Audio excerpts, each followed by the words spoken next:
Ayan guys, pancit for today, may almusal. Ano, with canton, with atay ng baboy, taba ng baboy, tsaka chicken.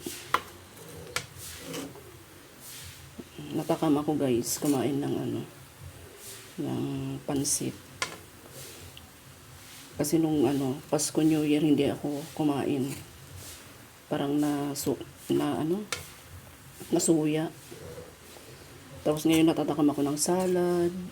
Yan, nagluto ako ng pansit. Natatakam ako ng pansit. Next, kasi natatakam din akong salad. Luluto din ako ng gagawa din ako salad. Ba't kaya ganun? Pag wala na sa kalang hinahanap. Pero pag nandyan, nakakaumay. So, yan, nagluto ako ng kalahati. Plus, lagyan ko ng canton.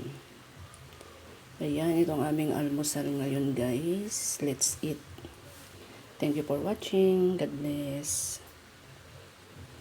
Ayan na, guys. Pag hindi pa kayo nakaka-subscribe sa aking YouTube channel, subscribe na kayo, guys. Ayan, bye. God bless po. Bye-bye.